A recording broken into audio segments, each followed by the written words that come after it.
Avertissement. Des scènes, des propos ou des images peuvent heurter la sensibilité des spectateurs. Et surtout des petits bambins. Et surtout des petits bambins.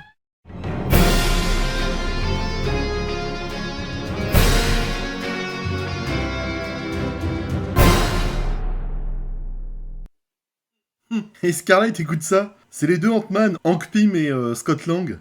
Ils n'ont plus les moyens de retrouver leur taille normale. Alors il y a Pym, il dit à l'autre, on rentre à pied ou on prend un chien? J'ai pas compris.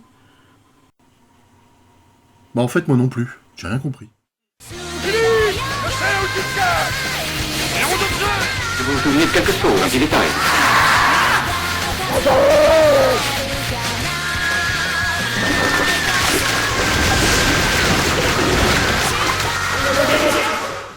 B-O-B-Z-O-M-B, mon nom à moi c'est Bob Zombie, oui tu l'as deviné. Salut mes petits farfadets standardisés, Yakshemash. Alors on est revenu voir Tonton Zomb Zomb, on veut du comics suranné et de la grossièreté, et ben je vais vous en donner pour votre argent mes gourmandes. Avec l'intégrale X-Men 1964, bourré d'informations, parce que j'adore bourrer, quelques lectures douteuses en milieu de parcours, mais également un petit tour nostalgique dans les années 80 avec mon premier Speedé. Vous allez voir, ça fait pas mal au sein. Mais on papote et le temps passe, alors sans plus tarder, envoyons le bousin.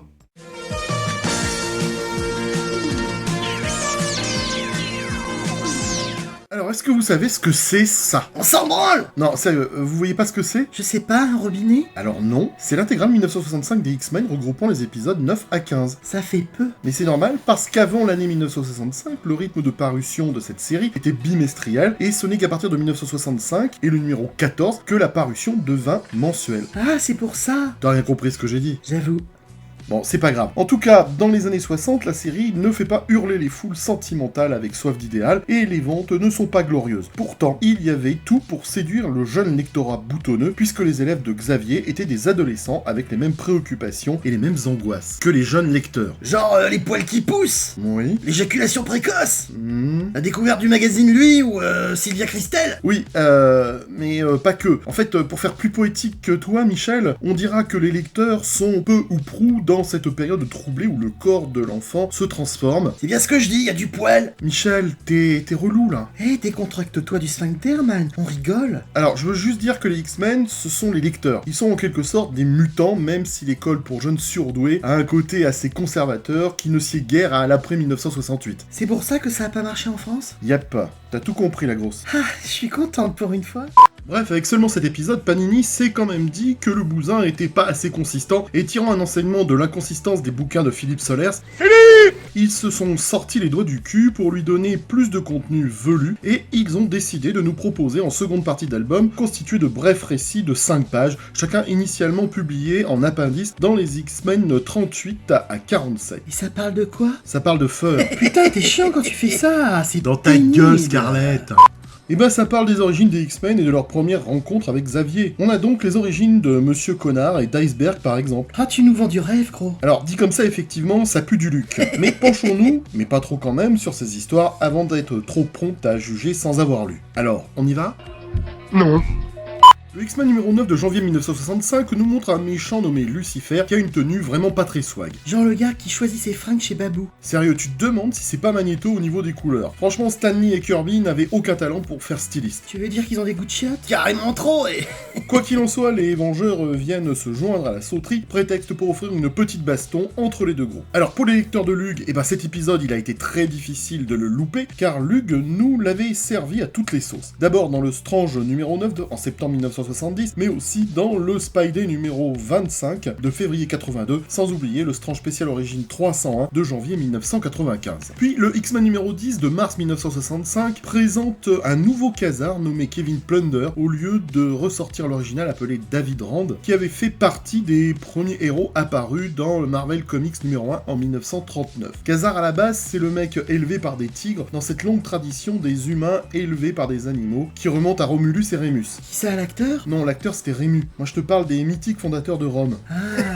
Il n'empêche que chez Marvel, Khazar possède une ressemblance avec le Tarzan d'Edgar Rice Burroughs, qui est aussi un lord anglais. Alors maintenant que tu le dis... Stanley et Jack Kirby rendent hommage également à une autre idée de Burroughs, puisque la Terre sauvage est habitée par des dinosaures, et ça rappelle le monde de Pellucidar. Oh, t'es intelligent, mon Bob. C'est ça la puissance intellectuelle. Alors Kevin Plunder, il a les mêmes pouvoirs, le même pagne qui lui maintient les pruneaux chauds, mais avec un vocabulaire limité. Comme tous les Kevin. Donc voilà, les X-Men partis faire un tour... Du côté de chez Swan, j'ai pas la ref. Non, du côté de la Terre sauvage, avec sa faune bigarrée peuplée de dinosaures swag, mais aussi du tigre aux dents de sabre appelé Zabou. Mais non, pas celle-là, moi je parle de ce gentil minet. T'as toujours aimé les petits minous, toi. J'ai un petit faible pour tout ce qui est velu. Oui, alors, c'est vrai que quand on regarde de très près le monde de Ka-Zar, eh ben il y en a eu plein dans l'histoire. Entre celui du pulp de 1936, le Ka-Zar de 1939 ou le Lozar des années 50. Ça fait beaucoup là, non? Au niveau bourde d'écrivain, à la page 14, Jean appelle Warren Scott quand ils vont être attaqués par le T-Rex. Alors, erreur d'écrivain ou représentation de la façon dont les pensées de Jean peuvent dériver vers un autre homme, et là t'aurais envie de dire la salle.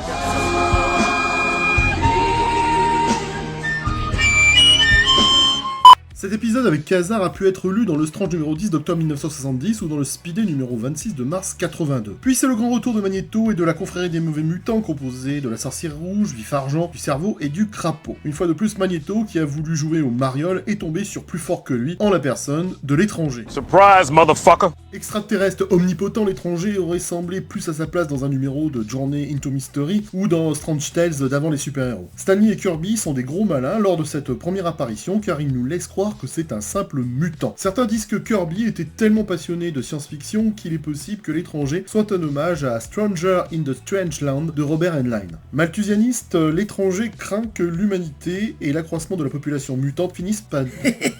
T'articules comme un lundi, toi. Oui, bon, ça va, finissent par devenir un danger pour la planète. Et là, tu la sens bien la grosse préoccupation du moment? Pourquoi tu dis ça? Bah, entre cet épisode des X-Men de 1965 et le roman Soleil Vert d'Harry Harrison, publié en 1966, tu vois bien que la peur de la surpopulation et de la diminution des ressources préoccupe les artistes. Tu sais que tu pourrais travailler chez Arte, mon Bob? Ma foi, en bon français, je suis toujours prêt à collaborer. Le 11e épisode des X-Men datant de mai 1965 a pu être lu dans le Strange numéro 11 de novembre 71 et dans le Speedé 27 d'avril 1982. On est plutôt gâté en fait avec tous ces nouveaux personnages originaux, avec Ka-Zar nouvelle formule ou l'étranger, on ne peut pas dire que Stan Lee manquait d'imagination et je pense que vous serez d'accord avec moi. Non. Il est indéniable que Stan Lee aime les hommes forts et puissants. J'adore les brutes. Et toi, mon beau, tu préfères quel type de femme? Les belles ou les intelligentes? Ni l'une ni l'autre, Scarlett, c'est toi que j'aime. Oh, bébou, je suis la femme la plus heureuse du monde. Non, c'est moi. Après avoir introduit le Colosse dans les X-Men numéro 3 en 1964, Stan Lee et Jack Kirby, ainsi que Alex Stott, cessaient une force irrésistible lorsque le fléau apparaît dans le X-Men numéro 12 en juillet 65. Doté d'un tempérament belliqueux, qu'un Marco est une brute qui tourmente son jeune frère, Charles Xavier. Cet épisode nous apprend comment K1 devient le fléau après avoir découvert un rubis mystique en Corée qui le transforme en force destructrice implacable. Alors personnellement, moi j'adore cet épisode pour des raisons purement nostalgiques. J'ai cru que t'allais nous dire purement sexuel. T'es con, toi, hein? En fait, j'avais adoré cet épisode, car c'était celui que j'avais lu dans mon premier Speedé acheté, le Speedé 28 en mai 1982. Et cette force irrésistible déjouant toutes les défenses du manoir des X-Men m'avait impressionné. Il faut que vous le sachiez, pas seulement dans la colle Cléopâtre... L'épisode 12 avait également pu être lu par les antédiluviens de Lug dans le Strange numéro 12 de décembre 1970. Le 13e épisode de septembre 1965 est vraiment pas dégueulasse, avec une incroyable baston entre le fléau et les X-Men, où à l'extrême fin du récit, ils arrivent enfin à lui péter le stick. Épisode péchu dont la couverture a servi à l'album Panini, et où on voit le poing massif du fléau prêt à frapper les X-Men avec rage. Les lecteurs lugiens ont lu cet épisode dans le Strange numéro 13 de janvier 71 et dans le Speedé 29 de juin 1982. Et nous n'avons pas eu le temps de souffler que Stan Lee nous sert l'arrivée de ces saloperies de sentinelles. Idée géniale. Génial. Oui, idée géniale s'il en est dans les X-Men 14 et 15 de novembre et décembre 1965. Alors, nous le savons, et pas seulement de Marseille, Jack Kirby et Stan Lee à moindre mesure ont tous les deux servi lors de la Seconde Guerre mondiale. Ils connaissent donc l'organisation SS, cette unité militaire d'élite rassembler les prisonniers politiques et les envoyer dans les camps de concentration. Et il ne fait aucun doute que Lee et Kirby pensaient à ces soldats lorsqu'ils présentent les sentinelles. Conçus et construites par le docteur Bolivar Trask, les premières sentinelles sont des robots surarmés de 15 cm de haut. Leur mission est de protéger la pureté génétique de l'humanité en capturant et en maîtrisant tous les mutants. Maintenant, prenons quelques instants pour observer cette série de cases où l'article de Trask parle de la menace mutante pour l'humanité. Tu trouves pas étrange qu'un anthropologue puisse créer des robots tueurs? Alors si, mais c'est pas ça que je voulais vous montrer. En fait, il semblerait que Kirby ait pompé ce design et la scène sur un article d'Otto Binder paru dans le numéro de décembre 1953 de Mechanics Illustrated. Ah! Oui, Kirby se serait inspiré de cet article pour faire exécuter à Jay Gavin ses dessins. Et dans son article, Binder disait qu'une guerre atomique pourrait créer une race supérieure de mutants capables de dominer les humains. C'était la mode à l'époque. Et lorsqu'on met les cases de Kirby Gavin à côté des intrigues de Kurt Schaffenberger, qui a réalisé pour le magazine en 1953 ces images, on constate effectivement une ressemblance. Les mutants ont des grosses têtes sur les images de Kirby se ressemblent tous et portent des vêtements futuristes. Appréciez aussi l'arrière-plan avec les ruines. La ressemblance est intéressante. On s'en fout, ça a donné une bonne histoire. Oui, mais c'est intéressant de voir les différentes influences du maître. Et c'est ainsi que se termine la chronologie de 1965 pour cet album. On ne peut pas jouer les pétasses insatisfaites, puisque les créations foisonnent dans chaque épisode et préparent les beaux jours des intrigues de Marvel. On est là sur du moule initial du futur X-Men, si j'osais dire. J'ai pas compris. L'épisode 15 s'appelle Le pouvoir du mystérieux moule initial, donc j'ai fait un jeu de mots. Ah d'accord, et c'est censé être rigolo? Non mais laisse tomber, Scarlett. Franchement, c'est assez agréable à lire. Oh, bien sûr, c'est pas aussi agréable que de chaussonner un étudiant des Beaux-Arts rue Balinvilliers à Clermont-Ferrand, mais on peut vraiment avoir du plaisir avec cet album. Et donc, pour pas passer pour des enculeurs de maman avec leurs clients nostalgiques, dont ils pillent le contenu de leur porte-monnaie, Panini nous ajoute les petites histoires des origines des X-Men, publiées en récit de 5 pages dans les X-Men 38 à 47.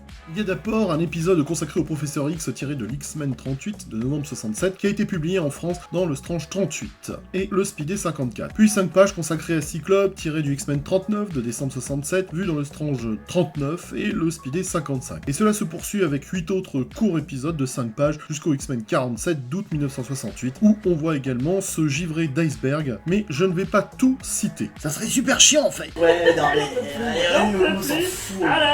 Bilan des courses, je suis content de mon Inquisition. On peut pas être toujours content, mais là je suis content. Il est content. Il est tellement content qu'il bat de la queue. Oh Michel, ça va. Mais quoi, c'est vrai? Alors que retenir de cet album? Rien? Bah si quand même, je dirais en substance ceci. L'ambiance papier glacé, non lavable, hyper brillant, n'est pas la même que celle des vieux Strange ou des Speedés, mais la nostalgie et le voyage temporel fonctionnent quand même avec ce retour aux fondamentaux des X-Men et de leur début coloré, qui donne une petite couleur tellement gaie à nos existences qui en ont bien besoin. Ça ne coûte rien et ça ensoleille l'existence. Plus exaltant qu'une monophonie normande du pays d'Auge, recueillie dans une basse-cour entre Noirmoutier et Livan, cet album Panini saura faire le café. T'es vraiment un poète toi, hein. T'es le Michel Baudelaire du YouTube, hein. Hey, tu sais à qui tu causes là? Ta gueule! Mes chers farfadets surannés et autres camarades anachroniques, il est l'heure de vous présenter mes tentatives de lecture non vintage. On m'a passé fort négligemment ce Fantastic Four intitulé Forever, à la couverture aux couleurs délavées, et ça regroupe 4 récits de 2018. C'est en fait le premier tome d'une série consacrée aux 4 Fantastiques après la visible disparition de Reed et de Sue lors des Secret Wars en 2015-2016, chose que j'ignorais mais surtout dont je me tape les gonades. Tout ça écrit par Dan Slott et dessiné par Sarah Pichelli. Et alors? Eh ben j'aime pas, c'est du même tonneau que le film Conan 2. Ah ouais, quand même. Des dessins manquant de panache et ils ont moins d'épaisseur que le beat de Michel. C'est drôle parce que c'est vrai. Côté scénario, ça laisse un goût amer dans la bouche, J'ai déjà connu ça. une impression mitigée entre plaisir de retrouver les 4 Fantastiques et certains aspects assez laborieux de l'intrigue avec le rameutage de toute une galerie de super-héros dans un album consacré aux Fantastiques. C'est pas logique. Bref, c'est pas comme ça que je vais aimer les artistes modernes. Donc, j'aime pas. Eh ben c'est dit. Et puis je me suis aussi intéressé à la collection sortie en mars 2023 par Panini Comics sur les super-héroïnes Marvel. Et j'ai choisi forcément La Veuve Noire pour voir de quoi il en retournait. Écrit avec le cul par Kelly Thompson et dessiné par Elena Casagrande, on suit une énième histoire d'amnésie creuse et sans gros intérêt. J'ai pas du tout aimé. C'est de la merde, c'est du mainstream. Hein. Parce que là, attention, hein, on est sur des autrices qui ne comprennent pas la règle de 3 et qui pensent que les participes passés sont inutiles. Hein. Donc, poubelle. Voilà, c'était l'odieuse rubrique de pourquoi je ne risque pas d'aimer la nouveauté, et après ce moment difficile pour moi, je vous propose de revenir à du bon vieux vintage bien goulayant. Allez Michel, envoie le bousin.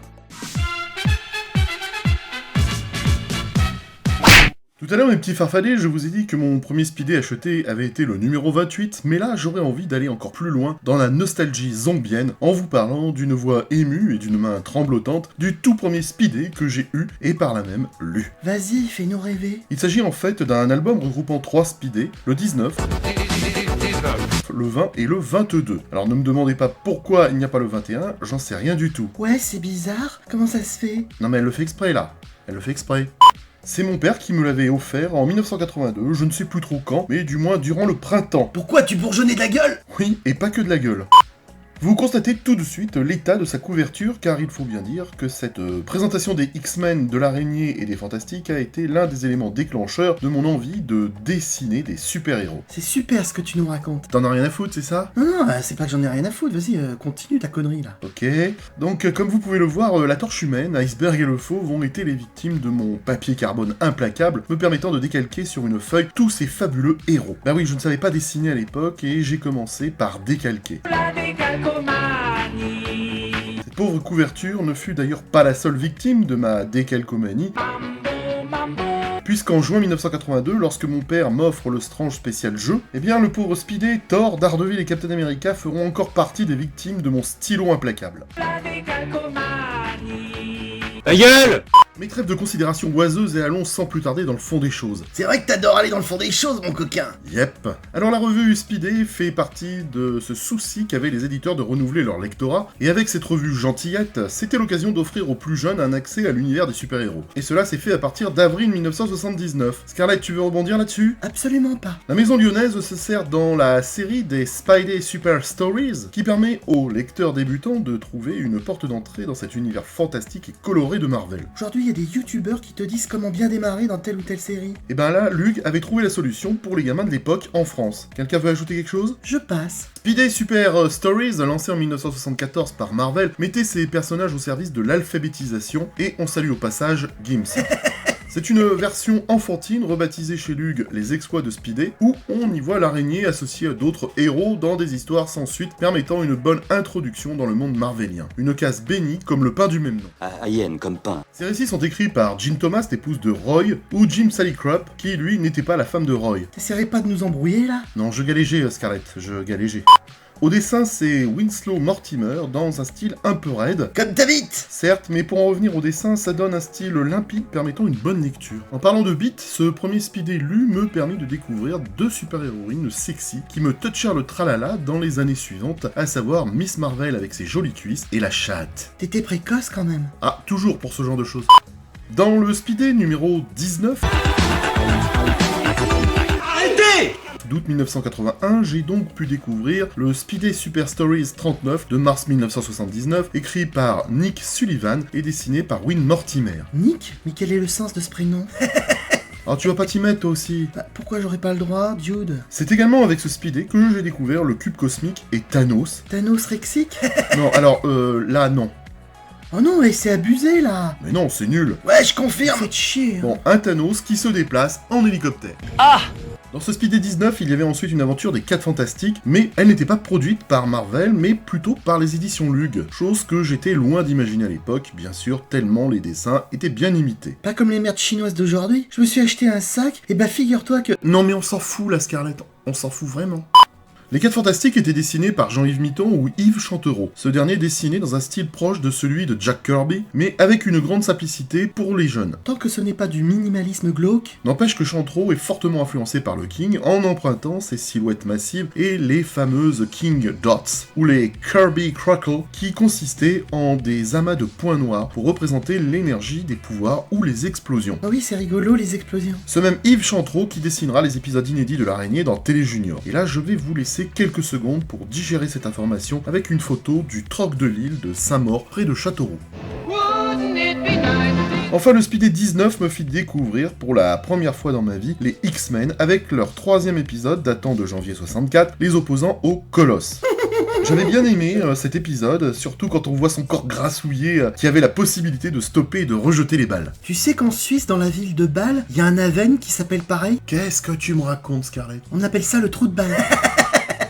En fait, depuis le Spidey numéro 17 de juin 1981, la revue accueillait la réédition des épisodes des X-Men, publiés autrefois dans Strange, répondant à une demande des lecteurs français qui, à la même époque, s'extasiaient pour les nouveaux X-Men dans les spéciales Strange. Ah bah c'était quand même plus beau que du Toulouse, hein, c'était du Lautrec, hein. Et l'avantage des épisodes des X-Men dans Spidey, c'est qu'ils sont remontés correctement par rapport à leur diffusion dans Strange, et surtout, ils sont en couleur. Et ça ensoleille l'existence. Oui, c'est ça, Scarlett. Ainsi, ce Spidey 19 est mon premier du nom. Et est-ce que tu veux connaître le premier comics Marvel que j'ai lu? Alors, non, pas vraiment.